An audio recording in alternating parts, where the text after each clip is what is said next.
Hello everyone, welcome again to the channel The Urban Life. I hope you all have liked the questions I have provided you. Now we will practice more. Okay, let's start with question 1. Which of the following is not a feature of inclusive education? इनमें से क्या एक inclusive education का feature नहीं है? Equal participation of all learners, segregation of children with disabilities, adapting curriculum for diverse needs, respect for individual differences.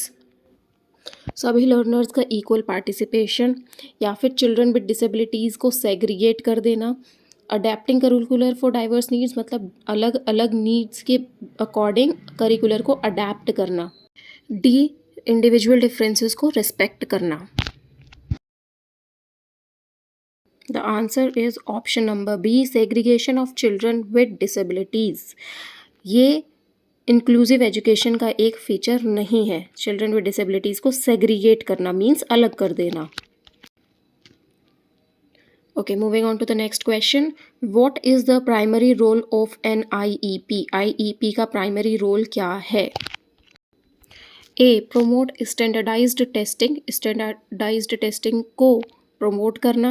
B, support gifted students को support करना.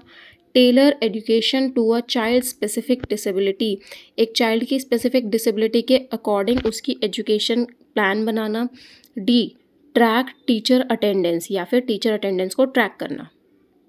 The answer is option C, tailor education to a child specific disability, एक child के according उसकी education plan बनाना. Next question.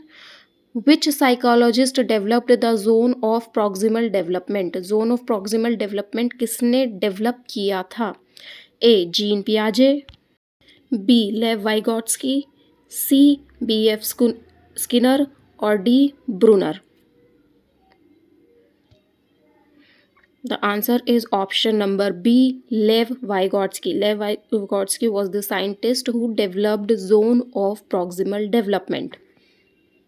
Moving on to the next question. In the context of disability, the term reasonable accommodation is used in.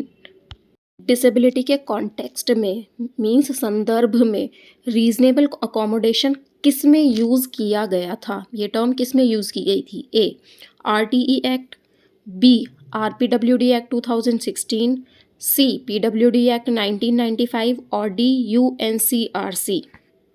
The answer is option B, RPW act 2016. Now tell me in comment what is the meaning of reasonable accommodation. reasonable accommodation का मतलब क्या है? Moving on to the next question. Applied behavior analysis, ABA, is primarily used to support children with. ABA जो technique है वो कौन से बच्चों के लिए यूज़ की जाती है? A, learning disabilities. B, visual impairment. C, autism spectrum disorder. और D, physical disabilities. The answer is option number C, autism spectrum disorder. Moving on to the next question. Which of the following is a low tech assistive device? इनमें से कौन सी एक low tech assistive device है? Braille book. B, text to speech software. C, electronic wheel chair. और D, speech generating device. इनमें से कौन सी एक लो टेक्नोलॉजी वाली असिस्टिव डिवाइस है? A, Braille book. B, text to speech software. C, electronic wheel chair. और D, speech generating device. The answer is option A, Braille book, as it is a low technology device. Now moving on to the next question. Which law mandates free and compulsory education for all children aged 6 to 14 years? कौन से law में ये mandate ज़रूरी किया गया है free और compulsory education देना 6 से 14 साल के सभी बच्चों के लिए? RCI act. B, RPWD act. C, NCF. और डी, RTE एक्ट.